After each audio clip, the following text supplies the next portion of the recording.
Hello everyone and welcome back to my channel, or welcome to my channel. I'm Bird's Eye View Politics, and in this video I'm going to be taking a look at essentially the three wings of socialism, or the difference between socialism and social democracy.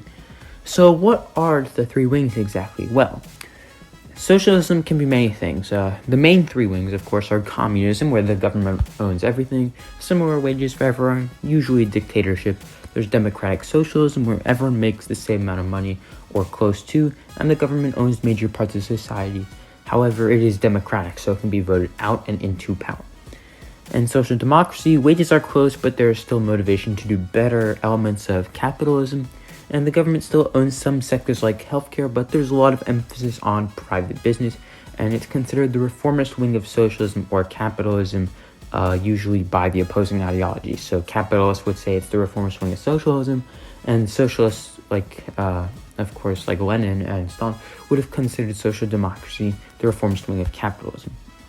So what are their policies? Well, essentially, I think there are six main considerations for the three wings.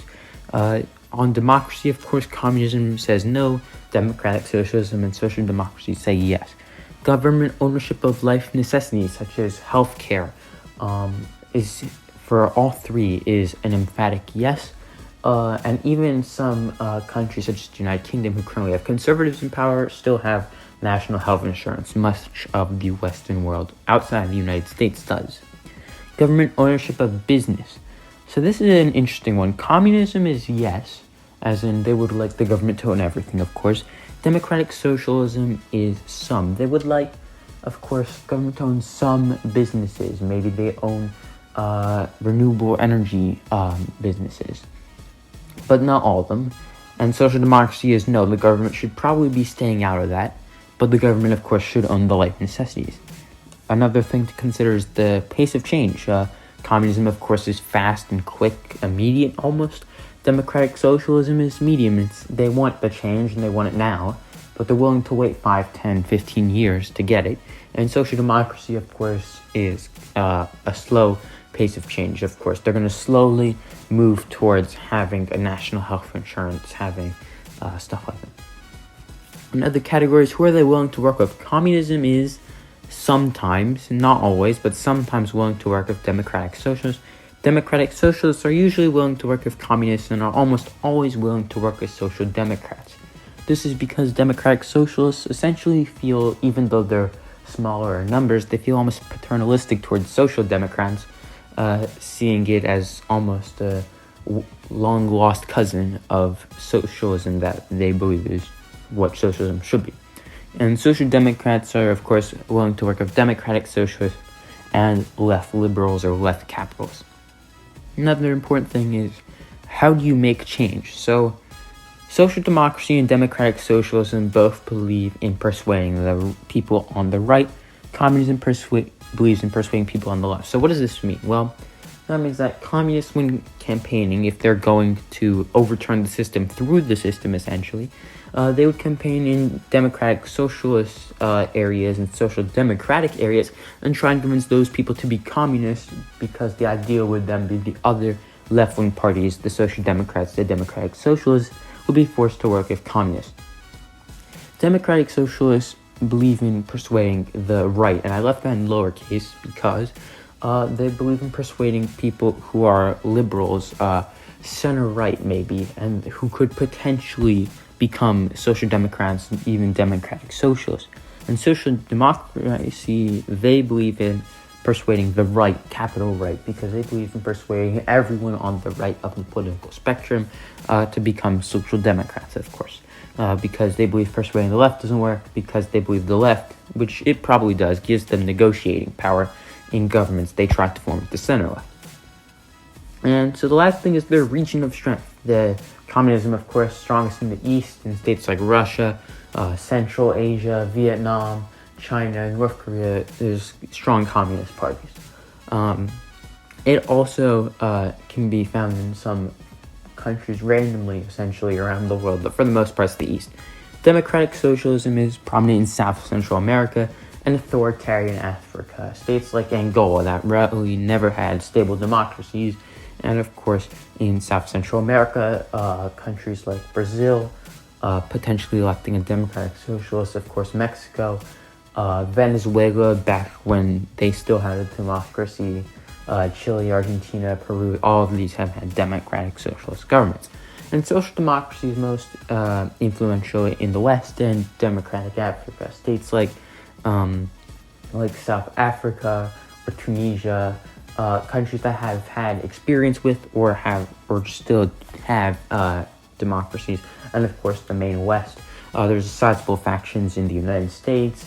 There's a party in Canada, Social Democratic. And of course, much of Europe has parties like the Labour Party in the UK or the Social Democratic Party in Germany. So they all have different regions and different policies. So why did they split? Well, essentially there's three main reasons. The Red Scare, number one, which is essentially post-World War I, socialism and communism split off from social democracy. This is because people looked at the USSR and said, wait, that wasn't what socialism was supposed to be. And so some communists and even some democratic socialists in Europe said, well, you know what, we'll stick with them because they're still socialists. While social democrats said that they had more in common with liberals and even conservatives who still believed in democracy. Then there was the Cold War, and we had Red Scare number two, and socialism and communism, democratic socialism in this case, broke off. This is because, of course, some communists were still towing the line with the USSR, while other left-wing communist parties became democratic socialists. We saw, of course, this with the fall of the Berlin Wall, when the East German party, previously devoted to communism, redefined itself as a democratic socialist party and still believes in democracy to this day, although of course it does have some communist factions. And lastly is third wave politics, where social democracy is currently undergoing a mini civil war between social democracy, as is perceived by essentially the people who began it, and social liberalism, which has much more capitalism, still has things like the National Health Service, the United Kingdom, where there's, of course, coverage and major, as I said previously, major life necessities are owned, but they also believe in, of course, more encouragement for private enterprise, and, of course, they believe in government ownership of colleges, and more left-wing, socially, at least, teaching. So that's the current splits. Regions, countries of note. Western Europe, of course, has strong social democratic parties, as I said, with the United Kingdom's Labour Party, Spain currently governed by socialists, same as Germany. While communist and democratic socialist parties, they're still occasionally strong. Of course, you have your democratic socialists in France, currently the second largest, maybe third largest party. But the democratic socialist and communist parties are weakening. Eastern Europe has very weak left-wing groups. Realistically, communism is super unpopular due to, of course, the old Eastern Bloc being attached to the Soviet Union. And even social democrats tend to be seen as far left, while liberals and more centrist parties are seen as the real left-wing, essentially. North America doesn't really have communist parties of influence, but there are sizable social democratic faction in all countries' politics. The new Democratic Party in Canada is roughly split between Democratic Socialists and Social Democrats.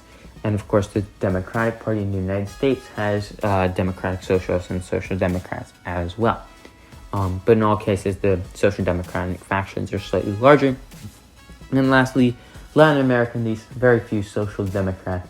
In countries like Brazil, the left wing, which is the Democratic Socialists, are significantly ahead and always have been, essentially, since the introduction of democracy, ahead of the Social Democrats, the more center-left parties in the region. And it's the same in Russia. Russia, while it had democracy, you had choices between the communists, you had the fascists on the far right, or neo-fascists rather, and then you had the oligarchs who were supposedly centrist. There wasn't a center-left option. There's very few social left.